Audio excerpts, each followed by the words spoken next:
시청자 여러분 안녕하십니까. 제주도민일보, 시사제주, 제이누리, 제주의 소리, 헤드라인 제주 등 제주도 내 5개의 인터넷 언론사와 KCTV 제주방송이 공동으로 마련한 4.13 총선 후보를 만나는 시간입니다. 오늘은 제주시 을선거구 새누리당 부상일 예비 후보를 모셨습니다. 먼저 부상일 후보의 프로필을 보시겠습니다. 부상일 예비 후보입니다. 소속 정당은 새누리당입니다. 서울대학교 법과대학 사법학과를 졸업했습니다. 제주대학교 법학전문대학원 교수와 한나라당 제주도당위원장을 역임했습니다.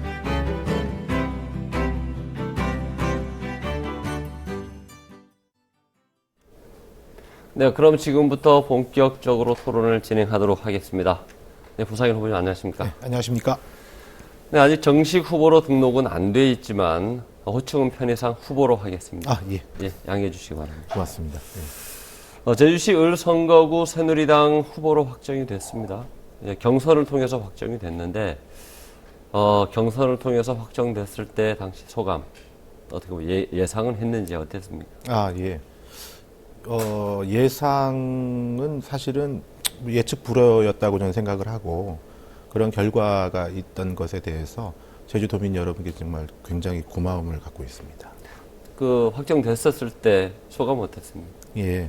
우선은 이제 확정이 되자마자 제 머릿속에서 가장 먼저 떠오른 것은 막중한 책임감, 그리고 두 번째로 우리 이번 새누리당 경선에 참여하신 우리 이연봉 전 도당위원장님이나 그리고 한철용 예비역 장군님, 그리고 현덕규 변호사님, 이분들과 하나 되어서 이번 선거를 치러야 되는 그 생각밖에는 없었습니다.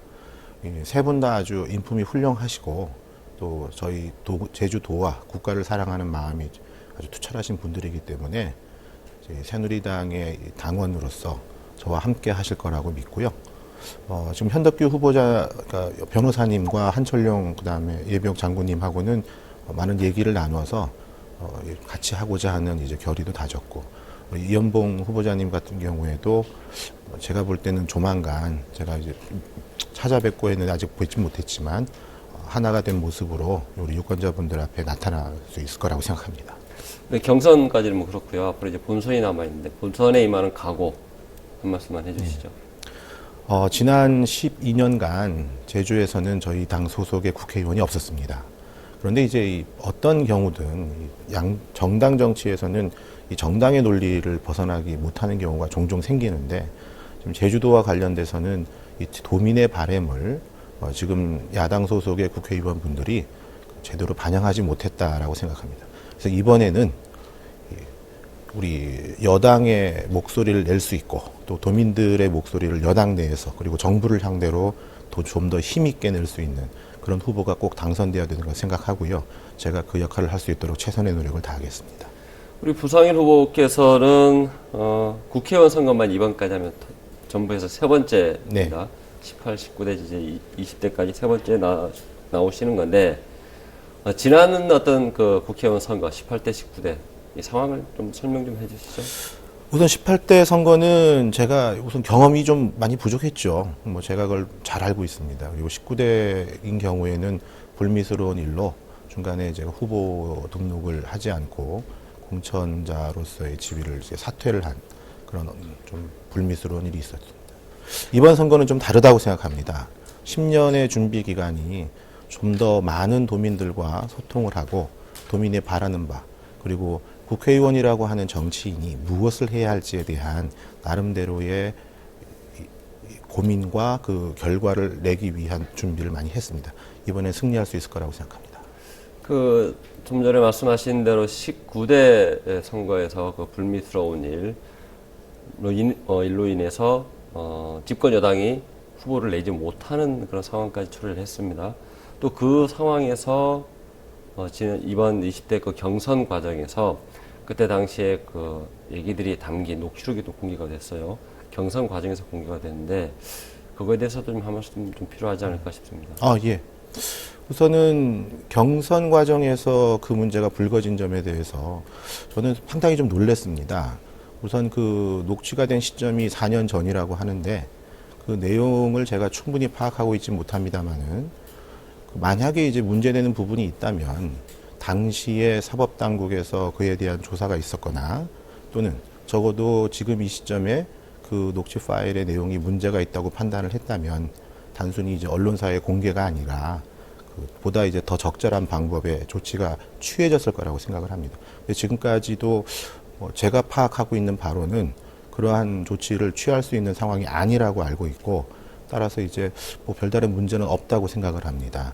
특히 아까 말씀드린 불미스러운 일 중에 하나가 자금의 수수 이런 부분인데 그런 부분은 명확하게 그런 일이 없다고 말씀드릴 수 있습니다. 그 녹취록 내용, 그 파일을 직접 들어보시거나 아니면 정리된 녹취록 보신 적이 있습니까? 녹취록 그 파일은 제가 들어보지 못했고요.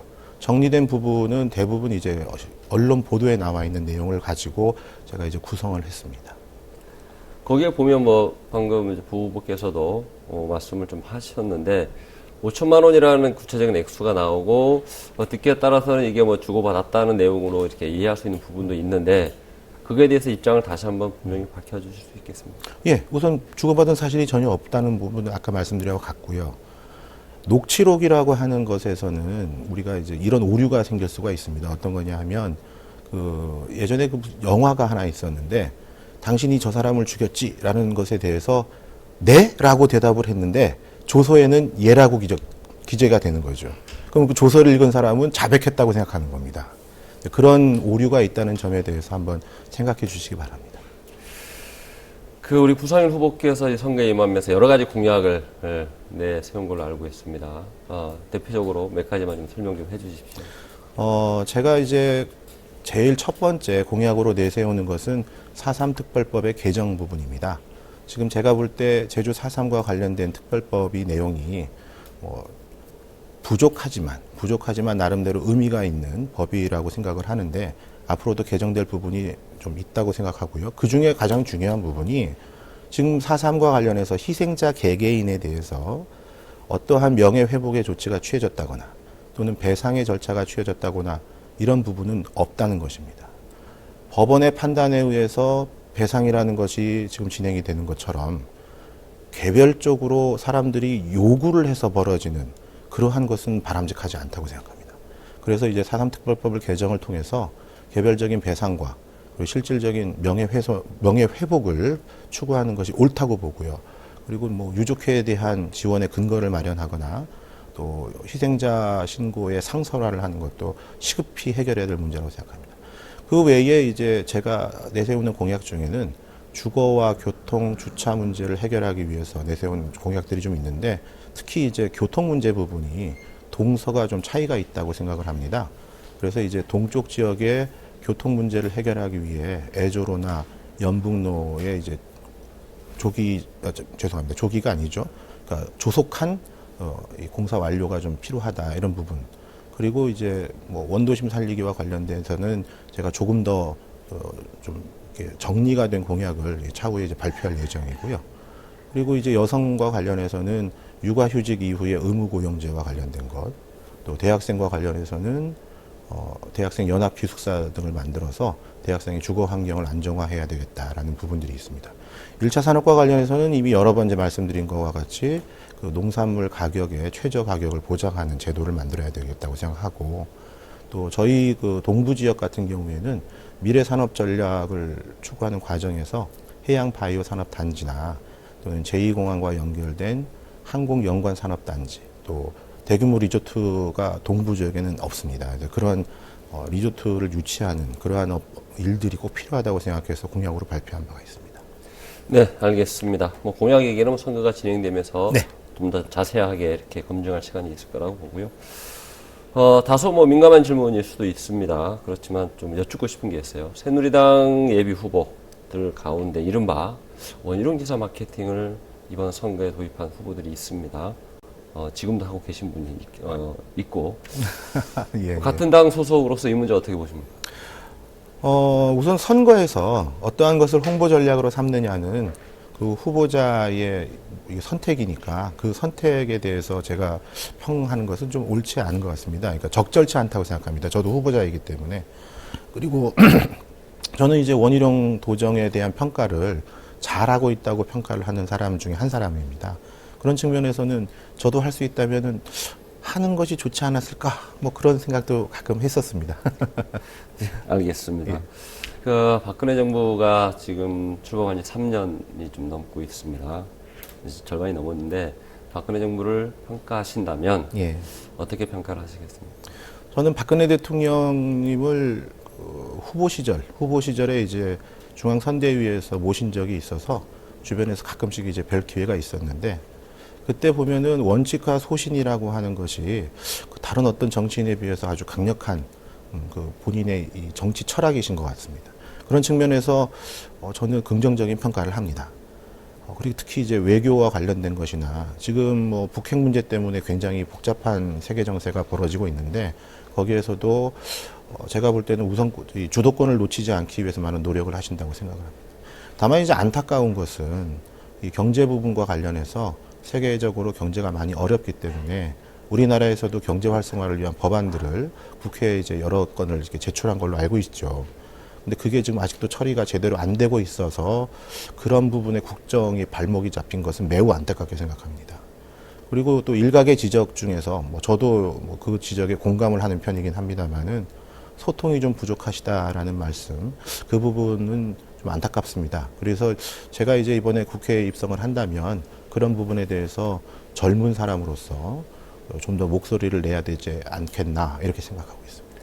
그 박근혜 정부, 박근혜 대통령의 어떤 포괄적인 어떤 국정 운영에 대해서 말씀을 해주셨는데 그 폭을 제주로 딱 한정지었을 때는 어떻게 우선은 대통령께서 제가 아까 4.3 얘기를 했는데 4.3을 국가 추념일로 지정해 주심에 있어서 굉장히 중요한 역할을 해주셨습니다. 그런 측면에서 저는 이제 그 높이 평가를 하고요. 그리고 이제 제주도가 지난 박근혜 정부가 출범한 이후 예산의 규모가 계속 상승세에 있습니다. 그리고 그 제주도 경제 활성화와 관련해서도 다른 우리나라 다른 지역에 비해서 2배 이상의 경제 성장률을 보일 만큼 굉장히 의미 있는 모습을 보이고 있는데 그런 측면에서 대통령이 제주에 대한 애정은 아주 깊다고 생각하고 있습니다. 근데 좀 전에 이제 원희룡 도정에 대해서 잘한다라고 이렇게 말씀을 해주셨는데 예. 원희룡 도정을 좀 평가를 좀 해주십시오. 평가를 하실 때는 100점 만점에 점수를 주신다면 몇 예. 점 정도를 주시겠습니까? 점수화를 해보지 않았는데 한번 지금 이 자리에서 생각을 해보면 저는 그래도 85점 이상은 받지 않았느냐. 85점이라서 5점의 모자람은 사실은 그 지난번 도의회와 관계에서 그게 이제 좀 원만하게 해결되지 않았다는 도민사회의 지적을 반영한 것입니다. 근데 이제 그 부분이 사실 올해 들어서는 상당 부분 해소가 됐다고 생각을 합니다. 그래서 올해 말쯤 되면은 90점까지 올라갈 거라고 생각합니다. 그래 85점을 준 기본적인 근거가 있을 텐데. 네, 예. 그것도 좀 아울러서 말씀해 주시죠. 우선 이제 원희룡 도정이 시작이 되면서 제주 사회가 기존의 관행이라고 하는 것 중에 어떻게 보면 좀 불합리하다는 지적을 스스로 받아왔던 부분들이 여럿 있었는데 그런 부분들을 차근차근 이제 정리해 나가는 것을 저는 제일 큰 점수를 줬습니다. 그리고 미래 비전과 관련해서도 일부에서는 1차 산업이나 몇 가지 좀 소홀하게 한 부분이 있지 않느냐는 지적이 있으십니다. 그 부분에 대한 지적은 또 그 나름대로 의미가 있겠지만 제주가 20년, 30년 뒤에 어떻게 가야 할 것인지 방향을 제시했다는 점에서 저는 긍정적인 평가를 하는 것입니다. 개인적인 질문입니다만 부상일 후보하고 원희룡 지사 예. 뭐 대학교 선후배 관계이기도 합니다만 예. 개인적으로는 어떻습니까? 뭐 가관한 사이십니까? 아니면 그러니까 우선은 이제 고등학교는 한 8년 차이가 나셔가지고 제가 학교 다닐 때는 못 뵀죠. 근데 대학에서 이제 처음 뵈기 시작했는데 대학에서 뵈고 난 다음에 또 공교롭게도 원희룡 지사님이 이제 검찰의 선배시기도 하고 그리고 또 제주 지역에 이제 이 법조인들이 모이는 자리가 종종 있습니다. 그런 자리에서 이제 자주 뵙던 거. 그리고 그것보다도 더 중요한 건 사실 제가 7년도죠. 2007년도에 그 이명박 대선 캠프에서 일을 할 때 그때 이제 사실 우리 원희룡 지사님한테 굉장히 많은 이 지도를 좀 받았습니다. 이게 어떻게 보면 정치적인 멘토시죠. 네, 알겠습니다. 제주시 을선거구에 지금 세 번째 지금 출마를 하고 계신데 제주시 을선거구 가장 시급한 현안이 있다면 뭐고 이 현안을 해결하기 위해서는 어떤 방법이 있을까 한번 제시해 주십시오. 제주시 을선거구는 제주시 동부 지역이지 않습니까? 동부 지역에서 중요한 문제 중에 하나가 사실은 구제주 도심권을 기준으로 했을 때 원도심의 문제가 있습니다. 그 원도심의 문제 중에서 저는 우선적으로 주거 환경, 그 중에 이제 주차나 도로의 문제, 이런 부분들을 좀 중시하고 있는데요. 이런 부분에 대한 해결을 하기 위해서는 결국은 사람들이 이 원도심에서 신도심 쪽으로 옮겨가는 현상, 그 현상에 주목을 해야 된다고 생각합니다. 예를 들어 1도 2동 같은 경우에 과거에는 4만 명이 넘는 인구를 가지고 있다가 지금은 한 3만 6천 명 정도로 줄어들었습니다. 그러면 이 인구는 결국 새로 개발되고 있는 지역으로 옮겨갔다고 봐야 되는데요. 그러한 이유가 무엇이냐를 보면 아까 말씀드렸던 주거 환경의 문제가 있다는 것입니다. 그리고 그 지역의 주거 환경 문제와 더불어서 꼭 봐야 되는 것은 이 상업적인 이 바탕이 좀 있어야 되는데, 그런 측면에서 저는 일도지구를 아까 예를 들어서 말씀을 더 드린다면 뭐 고도를 완화하거나 또는 상업지역으로서의 이 기반 시설을 또 강화해줘서 뭐 그런 뭐 주차 문제를 해결하는 게 첫 번째가 될 것 같습니다. 그런 것들이 꼭 필요하다고 생각합니다. 이제 그 지혜를 모아야 될 때가 됐습니다. 뭐 고도를 완화하거나 아니면 그 어떤 지역 용지, 그 용도를 변경하는 것은 국회의원이 해야 될 몫이라기보다는 지방정부에서 해야 될 역할이 아닌가요? 어떻습니까? 국회의원의 역할이라고 아까 말씀하셔서 국회의원이 역할이라고 하는 게 사실 정치적인 리더십을 어떻게 발휘하는 문제냐, 이거 굉장히 중요하다고 생각합니다. 사실 이러한 논의는 여러 이해관계가 있기 때문에 정치적인 리더십을 통해서 그 문제를 적절한 해법을 찾으면서 화합을 해 나가야 되는데, 이 문제가 그 도의원 지역구 한두 개에 걸쳐 있는 문제가 아닙니다. 그렇기 때문에 이제 국회의원으로서 같은 당 소속의 도의원은 물론이고 다른 당 소속의 도의원이라 하더라도 그런 소통의 문제를 잘 해결할 수 있는 역할을 해야 된다고 보는 것입니다. 네, 알겠습니다. 정부가 지난해 제주 제2공항 조성 계획 부지, 예정 부지와 조성 계획을 발표를 했습니다. 정부의 발표안 어떻게 받아들이십니까? 우선은 그 결정이 된 사안을 번복하는 것은 또 그만큼의 또 문제가 발생한다고 생각합니다. 그래서 저는 지금 부지가 선정된 점에 대해서는 그 부분에 대해서는 안타까운 점이 없지 않겠지만 지금 그대로 이제 진행하는 것이 오히려 더 큰 혼란을 방지하는 것이 아니냐, 이렇게 생각을 합니다. 이 더 큰 혼란이라는 표현을 쓴 이유는 지금까지 우리 제주도민들이 제2공항을 신설을 하든 아니면 뭐 지금의 공항을 폐쇄하고 새로운 공항을 만들든 그 욕구가 굉장히 오랫동안 누적되어 온 것입니다. 근데 그것을 다시 원점으로 돌린다는 것은 사실 사업의 이 전망 자체를 불투명하게 만들기 때문에 그렇습니다. 그런 측면에서 지금 지역 주민들이 요구하는 여러 가지 사안들은 뭐 특례를 만들어서라도 어떻게든 반영을 해야 되겠다. 그런데 아까 말씀드린 입지 재선정 문제는 제가 볼 때는 더 큰 혼란을 야기할 우려가 있어서 그 부분은 더 조심스럽게 접근해야 된다. 이게 제 생각입니다. 그러면 지금 정부가 발표한 어떤 부지라든가 조성 2025년까지 조성하겠다는 계획은 큰 틀에서는 그냥 저는 찬성을 합니다. 된다. 예. 알겠습니다. 제주로 상당히 많은 주민들이 들어오고 있습니다. 그로 인해서 인구가 상당히 많이 늘고 있고요. 인구가 늘면서 경제 규모도 그만큼 커지고 있습니다. 이런 순기능적인 측면도 있고, 반면에 급작스러운 인구 이후로 이제 주거 문제, 방금 말씀하신 교통 문제, 생활 문제, 난개발 문제까지 이렇게 여러 가지 또 문제들이 나오고 있습니다. 이 문제 큰 틀에서 어떻게 보시고 또 해결 방안이 있다면 어떻게 접근하는 게 좋다고 생각하십니까? 이주민이 증가로 인해서 인구가 많아진다는 것에는 물론 이제 부정적인 측면이 없지는 않을 것입니다. 그렇지만 저는 긍정적인 요소가 훨씬 많다고 생각을 하고 환영할 일이라고 보고 있습니다. 그러한 과정에서 발생하는 여러 가지 문제점들이 있겠죠. 주민들과 새로 이주해 오신 분들. 그리고, 여기서 잠깐 제가 이제 이주민이라는 표현이 사실은 좀 적절하지 않다고 생각해서 저는 새 가족 아니면은 새로 이제 들어오신 분들 이런 표현을 좀 쓰는데, 그 새로 들어오신 분들과 문화적인 부분, 그러니까 기존에 이제 살고 계신 분들이 가지고 있는 이 정서적 부분을 충분히 이해하지 못해서 생기는 그런 문제도 있다고 생각합니다. 그런 거는 이제 차츰 해결이 될 것이라고 보는데, 아까 말씀하셨던 문제 중에서 지금 좀 주의 깊게 봐야 되는 것은 주거 문제 중에 집값의 폭등이라고 표현하는 것이 좀 아주 정말 그거는 주의 깊게 봐야 된다고 봅니다. 이 집값의 문제는 이주민이 이주에 들어와서 발생하는 문제이기도 하지만 제주도의 주택 사업과 관련된 구조적인 부분도 분명히 일조를 한다고 봅니다.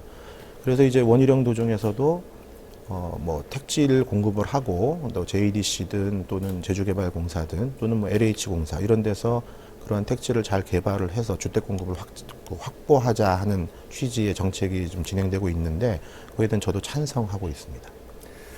네.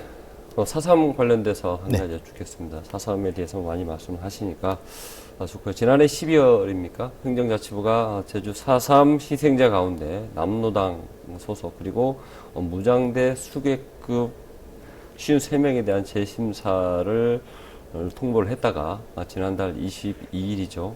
재심사 통보 보류를 지금 결정한 상태입니다. 이 문제 어떻게 생각하십니까? 우선은 이 문제는 두 가지로 좀 저는 나눠보고 있습니다. 4.3 특별법에 보면 그 법의 입법 취지나 또 희생자의 정의 규정을 봤을 때 가해자는 끼어들 여지가 없습니다.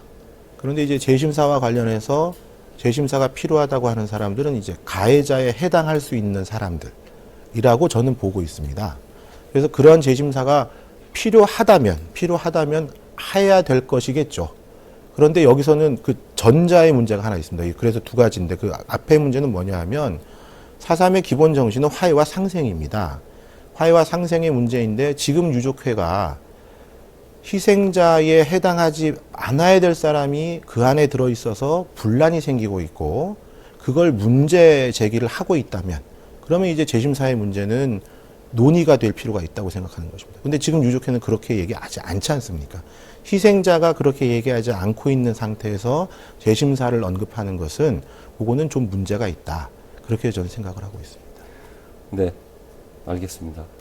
다른 질문 하나 더 드리겠습니다. 예래 휴학용 주거단지 문제인데요. 법적으로 상당히 이게 실타래가 낱마처럼 얽혀 있습니다. 지금 막대한 소송에 지금 휘말려 있는 상태고, 그리고 당사자라고 할 수 있는 JDC와 제주도가 특별법을 개정을 통해서 이 문제를 풀어 나가려고 하고 있습니다. 이 문제에 대해서 어떻게 생각하십니까? 우선 예래형 주거단지와 관련된 인허가의 문제 중에 토지를 수용하는 결정, 그 부분이 잘못되어서 대법원에서 확정 판결에 의해서 취소가 된 것은 도민들도 많이 알고 계십니다. 저는 그러한 과정이 벌어진 것에 대해서 제주도와 JDC의 책임을 물어야 한다고 생각합니다. 그런데 그러한 문제를 어떻게 해결할 것인가의 문제는 또 다른 문제라고 생각합니다. 그러니까 잘못을 했으니까 어떤 해결책을 찾아야 되는 것이죠. 그런 측면에서 지혜를 모아야 되는데, 지금 이제 아까 말씀하신 법을 개정을 해서 그 점에 대해서 해결을 하고자 하는 것도 하나의 대안이 될 수 있다고 생각합니다. 그럼 하나의 대안, 그럼 또 다른 대안도 혹시 생각해 두시는 게 있습니까? 지금 이제 아까 소송과 관련된 부분에서 거기에 투자를 하고자 했던 뭐 버자야 그룹이 JDC를 상대로 한 소송이 이제 중요한 문제가 됐죠. 어떠한 법률적인 분쟁이든 당사자 간에 이제 합의가 되면 그 법률적 분쟁은 해결이 됩니다. 만약에 버자야 그룹과 JDC가 그런 측면에서 그걸 해소할 수 있다고 한다면 그거는 지금 굉장히 중요한 문제 중에 하나가 이제 해소가 되는 것인데 그 점이 이제 아까 말씀드렸던 또 다른 대안 중에 하나가 되는 것입니다. 네. 지금 그 누리과정 예산 편성을 놓고 중앙정부와 일부 도 교육청 간에 이제 이견이 있습니다. 중앙정부는 충분히 예산을 내려보냈다 그러고 일산 도교육청에서는 못 받은 데가 있다라고 이렇게 서로 맞서고 있는데요. 이 문제 어떻게 보십니까? 이 문제는 예산을 편성할 책임 그리고 예산을 확보해야 되는 책임 이 두 가지가 혼재되어 있다고 생각합니다. 지금 교육청에서 얘기하는 것은 누리과정과 관련된 예산 편성 자체를 하지 않는 문제이냐.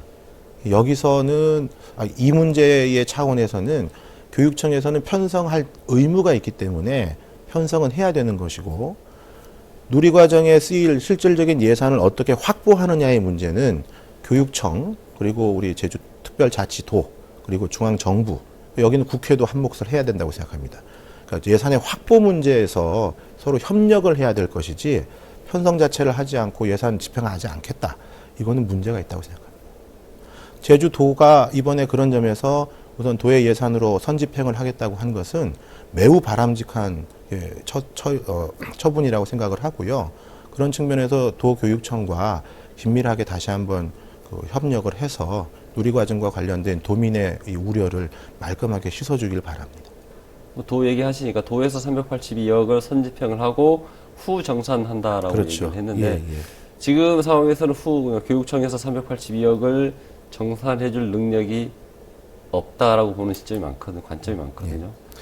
그러면 이제 도 입장에서는 382억에 대한 세수를 확보하지 못하게 되는 건데 그래도 어쩔 수 없이 그렇게 가야 된다라고 생각합니다. 모든 예산은 사실은 뭐 추가 경정 예산을 통해서도 예산 확보가 가능한 부분이 있죠.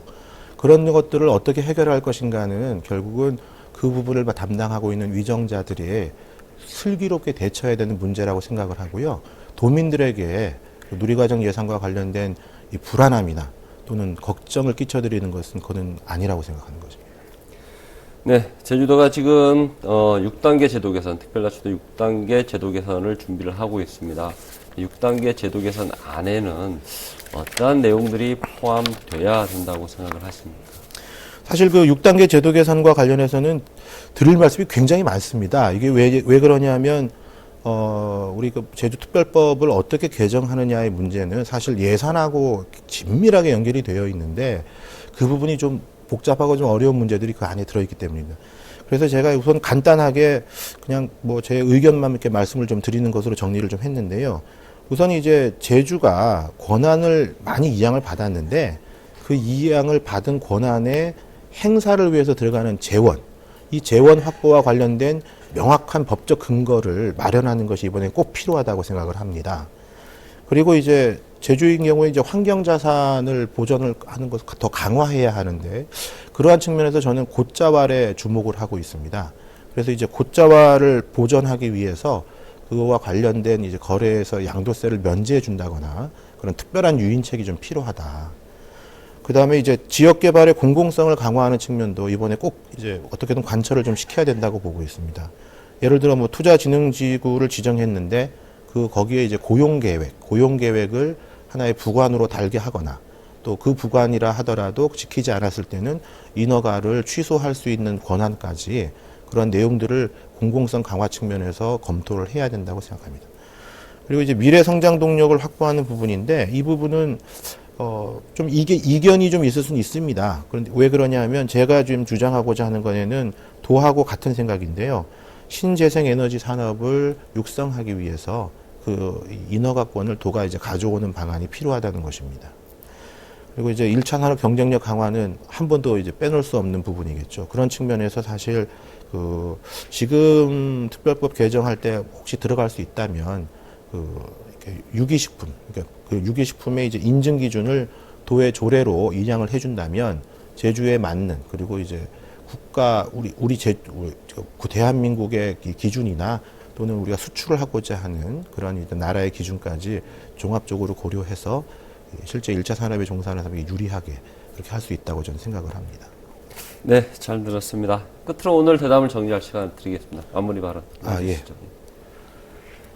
도민 여러분, 제가 이번 도전이 벌써 세 번째입니다. 세 번째의 도전이라고 하는 것은 지난해 실패로 여러 경험을 하였고 제가 스스로 더 성숙할 수 있는 계기를 마련했다고 생각합니다. 국회의원이라고 하는 직책이 제주도를 위해서 무엇을 할 것인가 그만큼 많이 고민했습니다. 원희룡 도정과 대한민국의 발전을 위해서 제가 무엇을 할 것인지 여러분께 이번 정책 선거를 통해서 말씀드리고 선택을 받도록 하겠습니다. 열심히 하겠습니다. 감사합니다. 네, 부상일 후보 잘 들었습니다. 선전 기원하겠습니다. 고맙습니다.